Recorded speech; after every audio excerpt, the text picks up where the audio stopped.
What's up, everybody? My name is Michael, or Kiratze online, and I hope you guys are having a great day, or night, or morning, wherever you are. So, I just got back from out of town, went to visit the grandparents, and so I haven't been streaming a lot lately, just because of holidays, families, visiting, and stuff like that, so not much time to stream. Come the new year, though, I'll be hitting it hard, doing a lot of Duelyst streaming, because the game's picking up speed, and I definitely want to get in on the stream scene a lot more once the new year hits, before the game blows up even more than it already has. So, also, I will be doing a lot more YouTube stuff for Duelyst. I definitely want to record some more. I think every time I do a deck tech, maybe I'll do a couple of games or a few games with it just to showcase it off a bit, because one of the viewers commented on my last video for the Wraithling Swarm deck, which we will be playing with today, to just do a video of it and show it in action, because it's always nice to be able to see how the deck works out, and then I can also talk about how it plays in certain matchups too. But I haven't played a lot of Duelyst because I've been spending time with the family and stuff like that. So hopefully I'm not too rusty. It's been a while since I haven't played since I hit S rank last week. So we'll see how it goes. But other than that, we'll be playing with the Abyssian Swarm deck I showcased in my last video, the Wraithling Swarm deck. It got some pretty positive feedback on the forum, so it's pretty sweet to see that people are enjoying it. So let's just jump right into a match. We'll probably play a couple of games with it, because you can't really base it off just one game. We'll see how it goes. Oh, excuse me. Excuse me. Alright, so we are at the S rank. So this will be a good showcase on how it contends. I think a lot of people are playing really aggressive decks tonight. I was watching a stream. I was watching Silver Seether earlier, and apparently he's been going up against a lot of aggressive decks. So I haven't had time to play a lot with this deck yet, just because I've been playing a lot of out of town and stuff like that. So still, this will be sort of testing, because it is the first iteration of the deck. This has got a good hand, though. I don't really need this. If we got the Darkfire Sacrifice, though, it would be nice. But I love going second with Chaos Elemental. Ooh, and it looks like this guy's Diamond, so it looks like we're going to be doing a little bit of gatekeeping. Oh, he is playing real fast. Alright, so we can have a couple of choices here. I can play the Wraithling Swarm and deny him the mana tile. Might not be a bad idea. Because if he does kill one of these off with a mana tile, or kills one of these off with a Silithar, he can only kill pretty much 2 Wraithlings next turn. I can use my general and the last Wraithling to kill off and finish off the egg and the Silithar, and then probably just play Chaos Elemental. Alternatively, I can just play the Chaos Elemental. I think I sort of want to deny him the. I think I want to deny him the tile, though. Letting him play like a Silithar Elder or something like that. It's pretty bad for us. And if I'm going to be playing this, I don't really need the Chaos Elemental.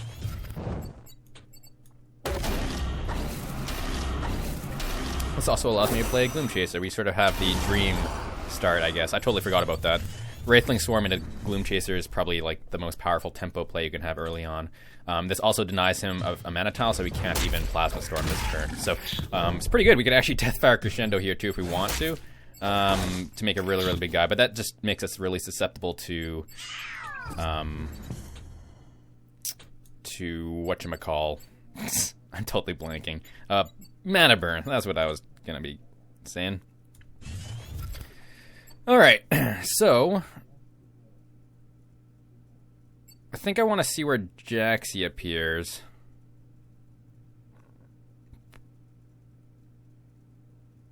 So we have 5 mana. Next, I don't really want to play Wraithling Swarm. Then again, in this board, it's not that big of a deal, because he would be pretty much trading off his guys as well if he does decide to Plasma Storm.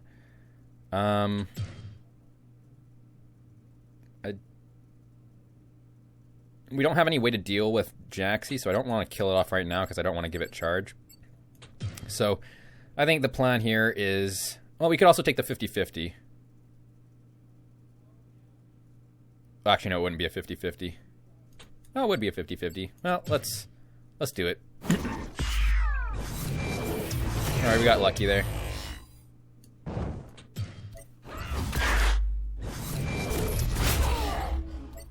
And I think I just want to go for tempo.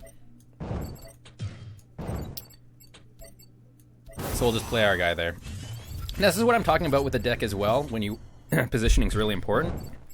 I apologize, Soul Wolf, I'm recording, so taking a little bit of time.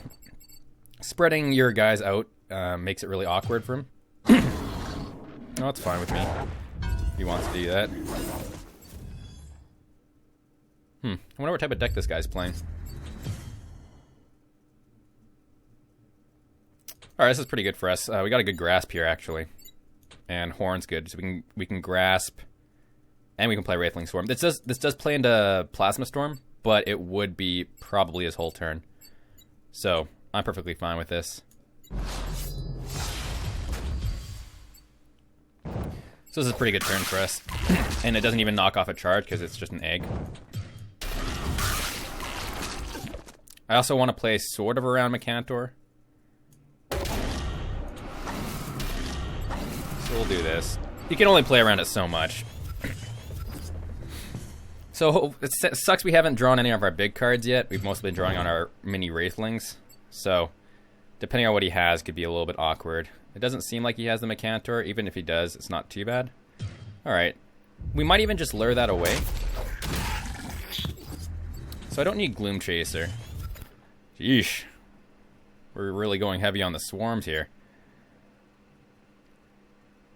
So we can deal with this. Again, we're all about board control. And again, we're at full health. I'm perfectly fine with doing this. And using your Wraithlings, like, try not to hold onto them for value. Cash them in if you can, even if it means making trades like this. Keeping board control is sort of paramount. Now, I could spend a Nightstar Assassin. That might be better. It makes it a little bit more awkward for Plasma Storm, though.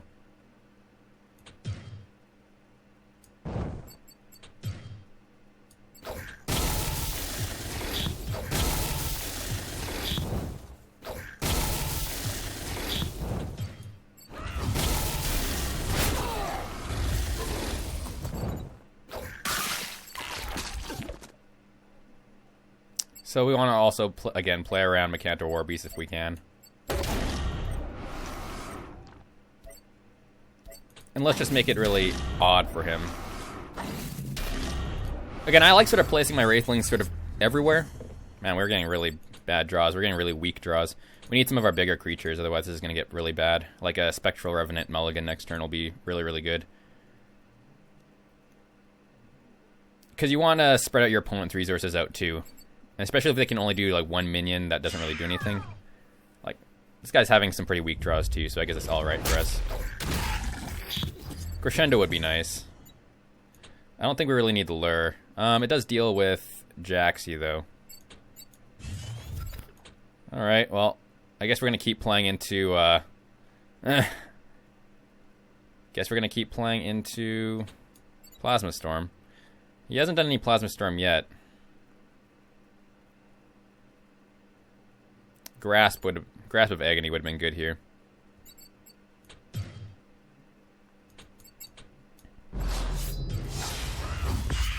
We can draw into like a Crescendo or something too. Didn't get very lucky there. And again, cash in your minions when you can. Again, we're just trying to keep board control here.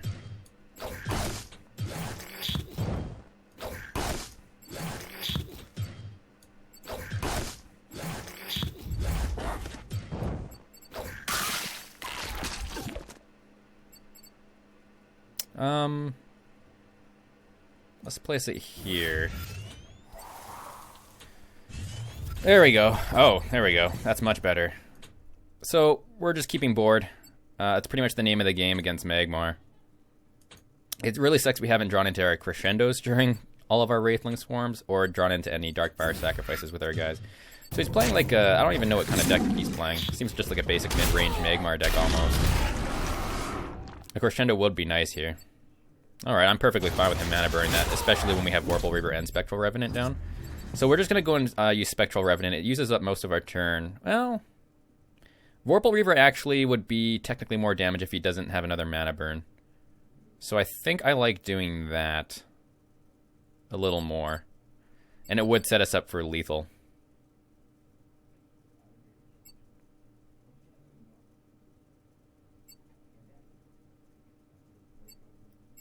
I'm going to keep the Night Star Assassin. I feel like we're just going to come down to bursting him sooner or later.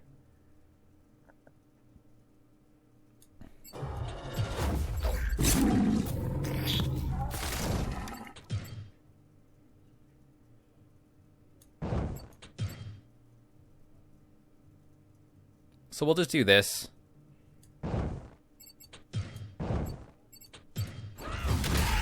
We'll sort of box him in. It makes it a really awkward Mechantor War Beast for him now.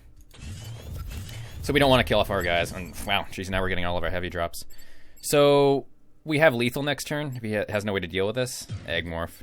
Yeah, that's alright. I'd rather him Egg Morph this than Spectral Revenant. Spectral Revenant's much more valued in a matchup like this when we're trying to just keep board control. And he's having some pretty weak... I don't know if he's having weak draws or what exactly he's doing, but I think we're just going to go face with our Spectral.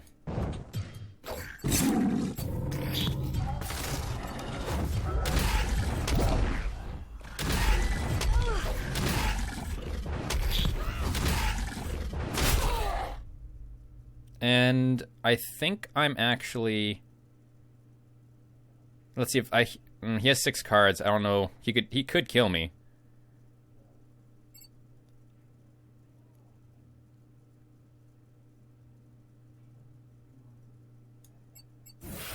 Yeah, let's heal myself just to be on the safe side. I'm not sure what he could have. Like, I don't know. He might be playing some weird combo or something like that. If he Mechantors, though, like this dies, that's a little bit of a problem. But at least Night Star Assassin still kills him. Or he can kill himself, I guess. That works too. Alright, so that was a pretty straightforward game, I guess. You know, like I said, the Wraithling Swarms, we have a lot of ways to just get a huge amounts of tempo and stuff. And when I got all my daily bonuses, that's nice. But using your Wraithlings as tools to trade is very, very important when you can, because it not only just doesn't let you overextend into Plasma Storm and stuff like that, which he probably had in his hand. It just allows you to just keep board control, because you have a lot of sort of varied ways of spreading out your damage. And it also makes it awkward for your opponent as well, as you saw just the way we placed our Wraithlings. I wasn't really thinking too much about specifically how to place them, just because when I'm commentating, it's actually hard to think about that kind of stuff sometimes. Hey, Smash Things! One of my favorite streamers and guys that loves Abyssian as well. So, against Smash Things, now, again, if he has the Grasp of Agonies, this is a really bad hand. But I am going to go, because we have the Wraithling Swarm Gloom Chaser play, I'm going to look for burst damage and Grasp of Agonies and stuff like that, though. That's not what I wanted. But that's alright. We'll have the Nut Draw, I guess. We could have the potential Super Nut Draw and take all of his mana tiles. That would be awesome. So I don't need 2 of these. The Grasp is good. It's a way for us to deal with...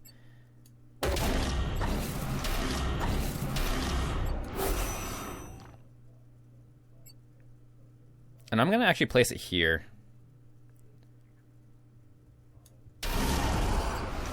Reason for that, it doesn't play as much into Grasp of Agony if he does have it. Sadly, we didn't get a regular spawn here. I would have liked it to spawn, like, here. But we got our own Grasp of Agony. If he plays a big threat, we can Ritual Banishing it. We have plenty of things to Ritual Banish, so I might even just keep it. Chaos Elemental.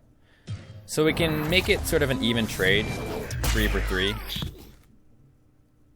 And I actually don't really mind that. Grasp of Agony, hit this. I can get some face damage in. I actually don't really know if I want the Lure.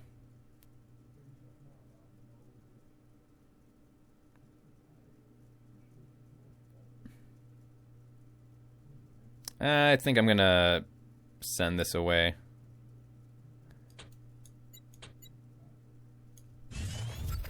Alright.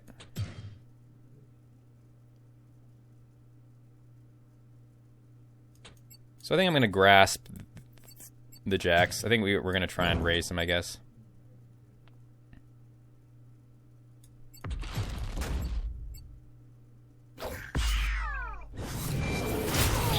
That was a good spawn for us.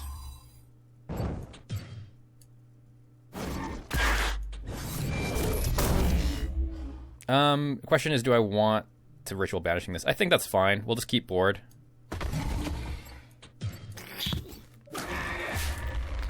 We'll just keep pressure up. We still have a little bit of board control. Running out of cards, though. Alright, well, we can Darkfire Sacrifice into nothing. That sort of sucks. Hopefully we can mulligan into, like, a Vorpal Reaver. That would be really nice. Getting our biggest threat out as soon as possible is going to be our key to winning this. Smash Things might be playing his Chaos Blade deck, which means he's going to be pretty aggressive. So, our deck's not super aggressive, so we might even want to try running away at some point. Reaper would be bad. We have no way to deal with Reaper. Chaos Elemental, 2-drop. Probably just denying the mana tile. Spectral Blade. Alright. So, I don't think I want the Healing Mystic. Primus Fist. That actually isn't that bad. So now is the point where we want to just try setting up for a big turn. It's going to suck, though, if he has Grasp of Agony and Lure. That's going to be our biggest worry. But there's not much we can do about that. So we're going to try and set up our board. I don't really know how I want to do this.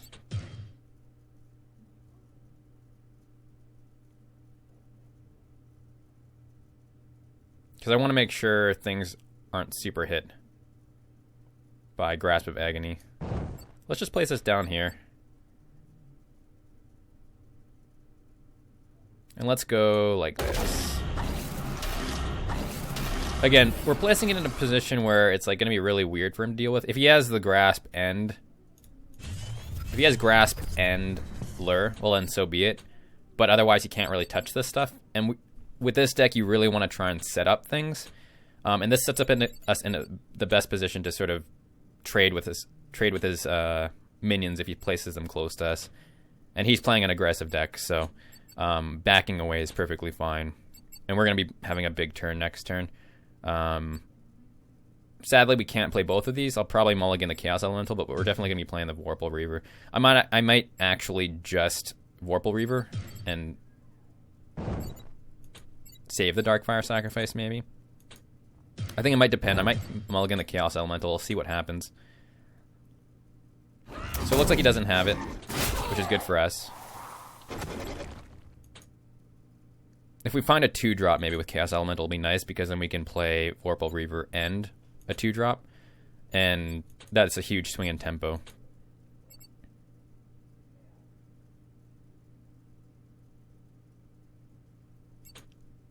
Wonder what he has. He's got a lot of cards, so this might be a little tough. We're spreading his stuff out, though. Once we get the Vorpal Reaver down, it's really tough for... Like, unless he's playing Breath, which I don't believe Smash does play Breath. It's a little bit awkward for him. Yeah, so he is an aggressive deck. Really? Okay, that's fine. So he didn't have the Grasp, that's good. So hopefully we can get a 2-drop. That's actually fine. I don't mind that. Let's place this here. Just to get out of the corners, because you might get a lucky spawn off Jaxi.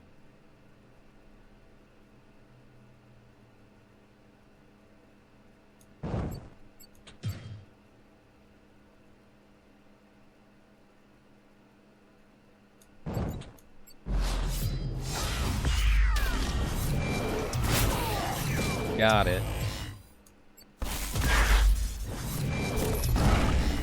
And we'll sacrifice this one just because it has... The 2 attack might come in handy for trading with stuff, so we'll sack this one so we can play Vorpal.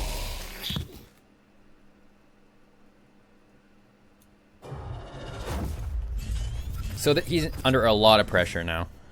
He needs to spend resources to deal with this. He could lure it away, but the nice thing about Vorpal Reaver, at least it has celerity. So at least it's much easier for it to get back in the action.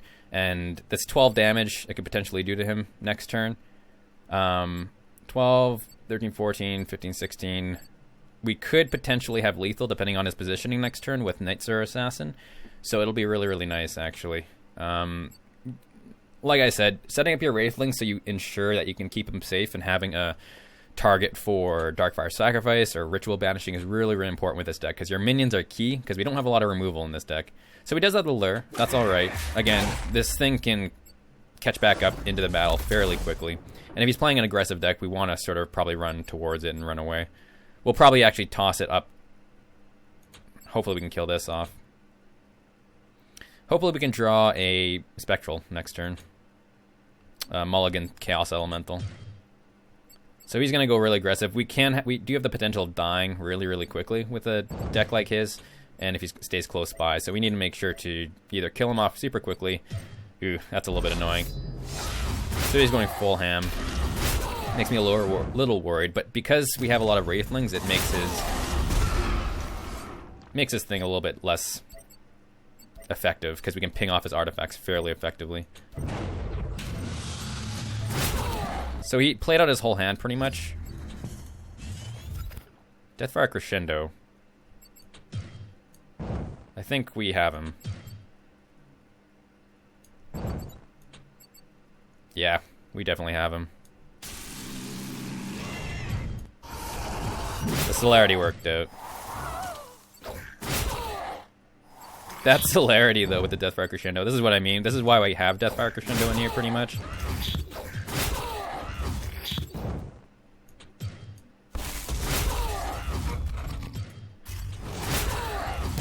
Oops. I made a mistake. I made a big mistake. Whoops.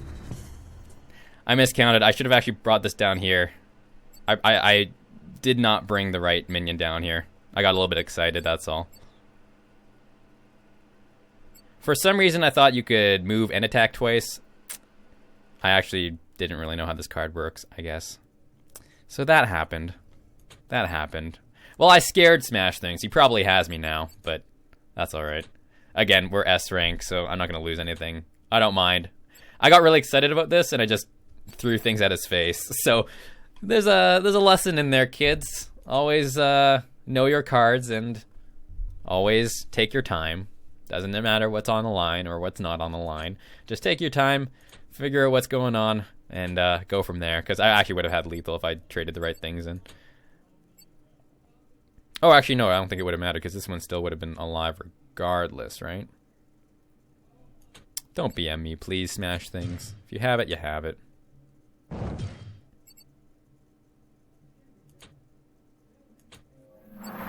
Oh, he's looking for the Void Pulse. Oh, Deathfire Crescendo? No, that wouldn't matter. Because this thing can't reach me anyways.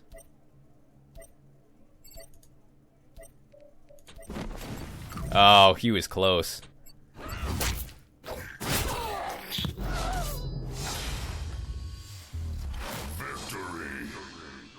Alright. That was a good game, though. Surprised we won that one. I like Smash things, though. He's a cool guy. A really good Abyssian player. And wow, we actually got the very last emote for Abyssian. So that was a good way to end off the video. Awesome. So that's the deck, you guys, in action. But you could see how it worked out. I mean, we went up against some relatively good decks, I would say. Nothing terrible. Like the Smash Things list, the list he plays is actually a very effective deck. I really like his list. He's the one that inspired me to start playing Chaos Elemental. So, but you saw sort of how the deck works out in terms of how we're using Wraithling Swarms. You noticed I would either use them mostly to trade or actually positioning them quite far away from the battle to guarantee that we can, or not guarantee, but to increase the chances of them surviving so we can utilize them more strategically in the following turn. Like I said, this deck's a lot about preparation and using your Wraithlings effectively, not just purely blocking off enemies and just throwing them at your opponent's face. Your Wraithlings are an extremely powerful tool in a deck like this, and you really want to utilize them to its fullest. I apologize if my commentary was a little lacking. This is actually the first time I've done sort of a recording gameplay video, and also, again, the deck's fairly new for me, and I still have a lot to learn with it, as you can see. I think I might have just missed lethal on that last turn, obviously, but that just shows me not knowing how Vorpal Reaver works. I thought Celerity you could move and attack twice regardless, pretty much. No, I guess it's makes more sense twice, 2 actions. So moving and attacking, and then moving and attacking again. So that was a little bit of a misplay on my part, but, you know, it was still fun making a big crescendo at the end there. But you saw the power of crescendo there, and that's pretty much the main reason why we do use it. Because also, even if you do have a Vorpal Reaver on board, even if you get a couple of triggers off, I mean, that's 20 damage you're looking at almost. If they're Vorpal Reavers near your opposing general already. But yeah, that's the Wraithling Swarm deck, and how it's sort of the general idea of how it works. Again, you can make some tweaks and some different things, but you could also see, especially in the first match when our opponent did play quite a few minions, we're using our minions mainly for trading and stuff like that. And board control, you saw, is quite important in a deck like this. And the nice thing about Wraithlings in a deck like this is it's not the pure focus of the deck, but we have powerful cards like Darkfire Sacrifice and Ritual Banishing that we can use with those Wraithlings as a sort of a big burst in tempo or something along those lines. But that's the deck, you guys. Hopefully you guys enjoyed it. Let me know what you guys would change. Let me know what you guys would add. People have been having some great feedback on the forums for this deck. So really, really glad to see people are enjoying it. And I think it's a very powerful deck. I actually do really like it, and I think it might be my go-to sort of mid-range style deck for climbing the ladder next season. But yeah, that's all, you guys. Hopefully you guys enjoyed the video. If you guys did enjoy the video and are looking forward for more deck techs, Duelyst tips and tricks, and all that fun stuff, which I'll be doing in the future, be sure to hit that subscribe button. And also, more importantly, in the new year, I'll be definitely doing a lot more Duelyst streaming. So definitely hit the Twitch link in the description below, and I will be streaming a lot of Duelysts. So yeah, not much to say there. I apologize. My commentary is all over the place. I am really hungry, and my mind is sort of bleh, but hopefully you guys got the gist of it. Take care, you guys. Hope you guys have a great night, morning, day, wherever you are, and I will talk to you guys later.